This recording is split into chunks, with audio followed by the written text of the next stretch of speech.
নমস্কাৰ কাৰেণ্ট আছামলৈ আপোনালোকক স্বাগতম জনাই ষ্টুডিঅ'ত মই জ্যোতিস্মিতা ৰাজ্য নিবনুৱাসকললৈ মুখ্যমন্ত্ৰীৰ বিশেষ বাৰ্তা শীঘ্ৰে ৰাজ্যত আৰম্ভ হ'ব নিযুক্তি প্ৰক্ৰিয়া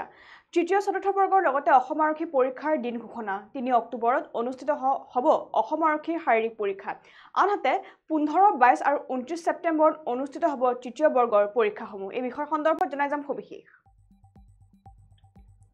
ৰাজ্যৰ নিবনুৱাসকললৈ মুখ্যমন্ত্ৰীৰ বিশেষ বাৰ্তা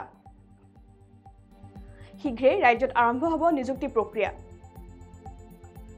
তৃতীয় চতুৰ্থ বৰ্গৰ লগতে অসম আৰক্ষী পৰীক্ষাৰ দিন ঘোষণা ৩ অক্টোবৰত অনুষ্ঠিত হ'ব অসম আৰক্ষীৰ শাৰীৰিক পৰীক্ষা আনহাতে চলিত বৰ্ষতে ৬,৪৩৪টা আৰক্ষীৰ পদ পূৰণৰ লক্ষ্য চৰকাৰৰ এডিআৰইৰ পৰীক্ষাৰ অনুষ্ঠিত হ'ব এইবাৰ এপিএছচিৰ আৰ্হিত ৩টা পৰ্যায়ত অনুষ্ঠিত কৰা হ'ব এইবাৰ তৃতীয় বৰ্গৰ পৰীক্ষাসমূহ 15, 22 আৰু 29 ছেপ্টেম্বৰত অনুষ্ঠিত হ'ব তৃতীয় বৰ্গৰ পৰীক্ষা আনহাতে 20 আৰু 27 অক্টোবৰত অনুষ্ঠিত হ'ব চতুৰ্থ বৰ্গৰ পৰীক্ষাসমূহ সামাজিক মাধ্যমত এই কথা প্ৰকাশ মুখ্যমন্ত্ৰী ডক্টৰ হিমন্ত বিশ্ব শৰ্মাৰ আৰু আমি যেহেতু জনাইছো যে ইতিমধ্যে ৰাজ্যৰ লাখ লাখ নিবনুৱাসকললৈ এক বিশেষ বাৰ্তা অৰ্থাৎ বিশেষ বাৰ্তা নহয় আসলতে এক সুখবৰ প্ৰদান কৰিছে মুখ্যমন্ত্ৰী ডক্টৰ হিমন্ত বিশ্ব শৰ্মাই যিসকল নিবনুৱাই বৰ্তমান সময়ত এটা চৰকাৰী চাকৰিৰ বাবে হাবাথুৰি খাব লগা হৈছে বা তেওঁলোকে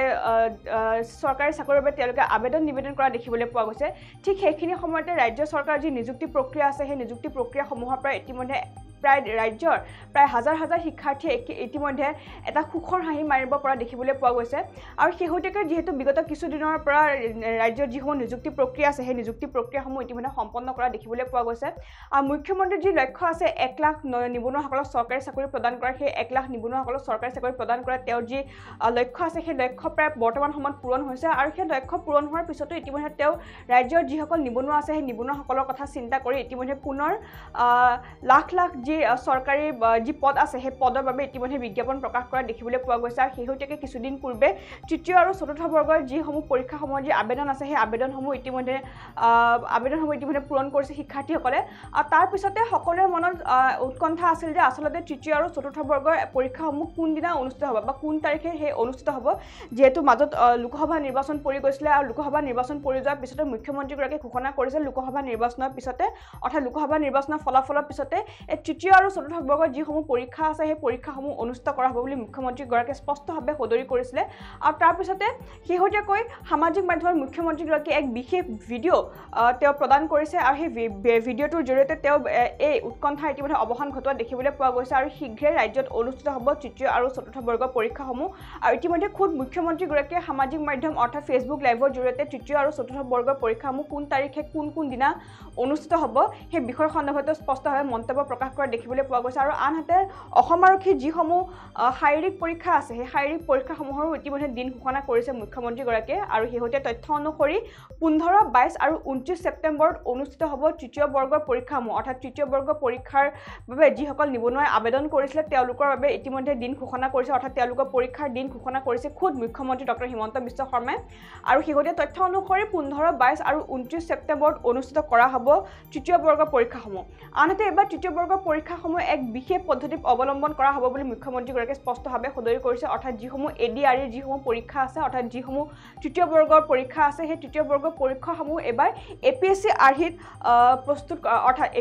আৰ্হিত কৰা হ'ব বুলি ইতিমধ্যে তথ্য সদৰি কৰিছে এপিএছচি পৰীক্ষা অৰ্থাৎ অসম লোকসেৱা আয়োগৰ পৰীক্ষাত যিদৰে 3টা পৰ্যায়ৰ পৰীক্ষাসমূহ অনুষ্ঠিত হৈছিলে প্ৰথম পৰ্যায়ৰ প্ৰিলিমছ তাৰপিছত মেইনছ তাৰপিছত সাক্ষাৎকাৰ অৰ্থাৎ ইণ্টাৰভিউ এই 3টা পৰ্যায়ত যিহেতু পৰীক্ষাসমূহ অনুষ্ঠিত কৰা দেখিবলৈ পোৱা যায় এপিএছচি পৰীক্ষাসমূহ ঠিক তেনেদৰে এবাৰ এডিআৰই অৰ্থাৎ তৃতীয় বৰ্গৰ পৰীক্ষাসমূহতো এবাৰ সেই এপিএছচি আৰ্হিতে পৰীক্ষাসমূহ অনুষ্ঠিত কৰা হ'ব বুলি ইতিমধ্যে মুখ্যমন্ত্ৰীগৰাকীয়ে স্পষ্টভাৱে সদৰি কৰিছে আৰু এইবাৰ তৃতীয় বৰ্গৰ পৰীক্ষাসমূহতো প্ৰথমতে প্ৰিলিমছ পতা হ'ব তাৰপিছত মেইনছৰ পৰীক্ষা পতা হ'ব তাৰপিছত সাক্ষাৎকাৰ পৰীক্ষা পতা হ'ব বুলি ইতিমধ্যে মুখ্যমন্ত্ৰীগৰাকীয়ে স্পষ্টভাৱে উল্লেখ কৰা দেখিবলৈ পোৱা গৈছে আনহাতে অসম আৰক্ষীৰ যিসমূহ পৰীক্ষা আছে অৰ্থাৎ অসম আৰক্ষীৰ শাৰীৰিক যিসমূহ পৰীক্ষা আছে সেই পৰীক্ষাসমূহ 3 অক্টোবৰত অনুষ্ঠিত হ'ব বুলি মুখ্যমন্ত্ৰীগৰাকীয়ে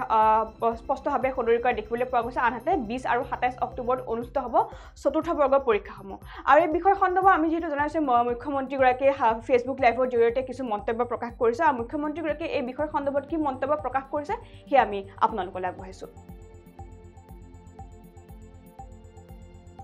য'তে মই যাওঁ তাতে আমাৰ আৰক্ষীত আবেদন কৰা ল'ৰা ছোৱালীসকলে মোক সুধি থাকে যে দাদা মামা পুলিচৰ ফিজিকেল ইণ্টাৰভিউ কেতিয়াৰ পৰা আৰম্ভ হ'ব। আমি অসম পুলিচত ৬,৪৩৪টা পোষ্টৰ বাবে আবেদনৰ প্ৰক্ৰিয়া আৰম্ভ কৰিছিলোঁ আৰু আজি আমি সিদ্ধান্ত ললো যে অহা ৩ অক্টোবৰৰ পৰা পুলিচৰ ফিজিকেল টেষ্টসমূহ আৰম্ভ হ'ব। গতিকে মই সকলোকে অনুৰোধ কৰিম যে বানপানীৰ যেতিয়াই পানী শুকাব আমাৰ খেলপথাৰসমূহ মুকলি হ'ব, আমি দৌৰা প্ৰেক্টিছ আৰম্ভ কৰিব লাগে, কাৰণ ৩ অক্টোবৰৰ পৰা অসম আৰক্ষীৰ ফিজিকেল টেষ্ট আৰম্ভ হ'ব। মোৰ লক্ষ্য হৈছে যে ফিজিকেল টেষ্ট, ৰিটেন আৰু ভাইভা তিনিওটা প্ৰক্ৰিয়া সম্পূৰ্ণ কৰি এই বিত্তীয় বৰ্ষতে আমি যাতে এই ৬,৪৩৪টা পদ ভৰ্তি কৰিব পাৰোঁ, এটা সুন্দৰ নিযুক্তি প্ৰক্ৰিয়াৰ মাজেৰে ল'ৰা ছোৱালীক নিযুক্তি দিব পাৰোঁ আৰু তাৰ লগে লগে ২০২৫ চনৰ বাবে আকৌ এবাৰ নিযুক্তি প্ৰক্ৰিয়া আমি যাতে আৰম্ভ কৰিব পাৰোঁ। বিভিন্ন স্থানত গ'লে ছাত্ৰ ছাত্ৰীসকলে এডিআৰইৰ পৰীক্ষাসমূহ কেতিয়া অনুষ্ঠিত হ'ব সেই বিষয়েও মোক প্ৰশ্ন কৰে। আজি আমি সেই বিষয়েও এখন বৈঠক কৰিছিলোঁ। এডিআৰইৰ আসাম ডিৰেক্ট ৰিক্ৰুটমেণ্ট এক্সামিনেশ্যন, যাক আমি চমুকৈ এডিআৰই বুলি কওঁ, এডিআৰইৰ গ্ৰেড 3 পোষ্টসমূহৰ পৰীক্ষা 15, 22 আৰু 29 ছেপ্টেম্বৰত অনুষ্ঠিত হ'ব। মই আকৌ এবাৰ কৈছোঁ যে গ্ৰেড 3 পোষ্টসমূহৰ বাবে ইণ্টাৰভিউ 15, 22 আৰু 29 ছেপ্টেম্বৰত অনুষ্ঠিত হ'ব। এই পৰীক্ষা এইবাৰ লোকসেৱা আয়োগে পতা পৰীক্ষাৰ আৰ্হিত হ'ব। প্ৰথমতে প্ৰিলিমিনাৰী পৰীক্ষা হ'ব, তাৰ পিছত মেইনছ হ'ব আৰু মেইনছৰ পিছত আমি ভাইভা প্ৰক্ৰিয়াৰ মাজেৰে আমি সমগ্ৰ ইণ্টাৰভিউ প্ৰক্ৰিয়াটো সমাপ্ত কৰিম। প্ৰিলিমছ এক্সাম তৃতীয় শ্ৰেণীৰ পদসমূহৰ বাবে 15, 22 আৰু 29 ছেপ্টেম্বৰত অনুষ্ঠিত হ'ব। আজি আমি জুলাই মাহত আছোঁ। মই আশা কৰিম যে আমাৰ শিক্ষাৰ্থীসকলে, চাকৰি প্ৰাৰ্থীসকলে যাতে পঢ়া শুনা আৰম্ভ কৰে। ঠিক সেইধৰণে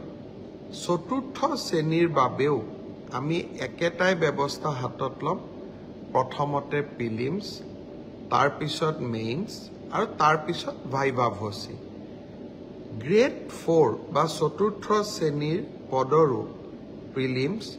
20 আৰু 27 অক্টোবৰত অনুষ্ঠিত হ'ব। আমাৰ গ্ৰেড 3ত প্ৰায় 7,500 পোষ্ট আছে আৰু গ্ৰেড 4ত প্ৰায় 4,500 বা আৰু অলপ 100-200 বেছি, ইমানখিনি আমাৰ পোষ্ট খালী হৈ আছে। এটা স্বচ্ছ নিযুক্তি প্ৰক্ৰিয়াৰ মাজেৰে আমি এই পদখিনি পূৰণ কৰিম। এলিমেণ্টাৰী এডুকেশ্যন প্ৰাথমিক শিক্ষা বিভাগৰ শিক্ষকসকলৰ নিযুক্তিৰ প্ৰক্ৰিয়াও খুব সোনকালে আৰম্ভ হ'ব। অৱশ্যে ছেকেণ্ডাৰী এডুকেশ্যনত আমাৰ অকণমান সময় লাগিব, কাৰণ প্ৰথমবাৰৰ বাবে অসমত আমি গ্ৰেজুৱেট টিচাৰ মেথছ বুলি এটা নতুন পদ সৃষ্টি কৰিব খুজিছোঁ। আমাৰ স্কুলবিলাকত, হাইস্কুলবিলাকত ইমান দিনে গ্ৰেজুৱেট টিচাৰ ছায়েন্স আছিলে, মেথছৰ বাবে সুকীয়া শিক্ষক নাছিলে। যোৱা কালি শিক্ষা বিভাগৰ লগত মই বহুত দেৰি বহিছিলোঁ আৰু আমি এটা সিদ্ধান্ত লৈছোঁ যে আমাৰ হাইস্কুলবিলাকত গ্ৰেজুৱেট টিচাৰ মেথছ বুলি এটা সুকীয়া পদ হ'ব লাগে, যাতে গণিতৰ ওপৰত আমি একোজন শিক্ষক নিযুক্তি দিব পাৰোঁ। গণিতৰ শিক্ষক নোহোৱা বাবে আমাৰ স্কুলসমূহত শিক্ষা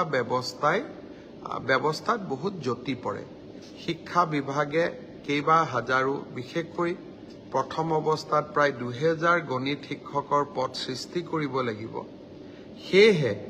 মাধ্যমিক শিক্ষকৰ নিযুক্তি প্ৰক্ৰিয়াটো এমাহ বা 2 মাহ পিছত আমি আৰম্ভ কৰিম। সেই হলেও মোৰ লক্ষ্য যে এই গোটেই পোষ্টখিনি গ্ৰেড 3 7600, গ্ৰেড 4 5000, পুলিচত 6434, এলিমেণ্টাৰী এডুকেশ্যনত 5550 গৰাকী শিক্ষক, ছেকেণ্ডাৰী এডুকেশ্যনতো প্ৰায় 8000 শিক্ষক, এই গোটেই অৰ্থাৎ প্ৰায় 35000 নিযুক্তি আমি মাৰ্চ মাহ বা এপ্ৰিল বিশেষকৈ বহাগ বিহুৰ আগতে আমি শেষ কৰিব খুজিছোঁ। ছাত্ৰ ছাত্ৰীসকল, যুৱক যুৱতীসকল, নিকা নিযুক্তি মোৰ দায়বদ্ধতা আছিল। বহু সময়ত বহুতে কয় যে মেৰিটত নিযুক্তি পাইছোঁ, চৰকাৰক কিয় খাতিৰ কৰিব লাগে। পংকিলতাৰ দিনত ৰাজনৈতিক দৃষ্টিৰ পৰা আঁতৰি মেধাৰ ভিত্তিত নিযুক্তি দিয়া সিদ্ধান্তই ৰাজনৈতিকভাৱে আমাক কৰবাত বহুত ক্ষতি কৰে। আনকি আমাৰ দলৰ মানুহবিলাকো বা আমাৰ দলৰ কাৰ্যকৰ্তাবিলাকো কেতিয়াবা মন বেয়া কৰে যে আমি দল কৰোঁ কিন্তু চাকৰি আমি নাপাওঁ। তথাপিতো মেৰিটত নিযুক্তি দিয়া মোৰ এক দায়বদ্ধতা আছিল আৰু সেই দায়বদ্ধতা পালন কৰাৰ বাবে মই আকৌ এবাৰ সাজু হৈছোঁ। বহুদিন অসমত বহু ধৰণে নিযুক্তি হৈছিল, কিন্তু মেধাৰ ওপৰত নিযুক্তি এনেকৈ কেতিয়াও হোৱা নাছিল। 1 লাখ নিযুক্তি সমাপ্ত কৰি নিৰ্বাচনী সভাবিলাকত মই যি ধৰণে প্ৰতিশ্ৰুতি দিছিলোঁ যে মই আৰু 50,000 নিযুক্তিৰ ব্যৱস্থা কৰিম, তাৰ প্ৰতি ধাৱমান হৈছোঁ। আজিৰ পৰা সেই প্ৰক্ৰিয়া আৰম্ভ হ'ল। সকলোকে বহুত শুভেচ্ছা জনাইছোঁ। ভালকৈ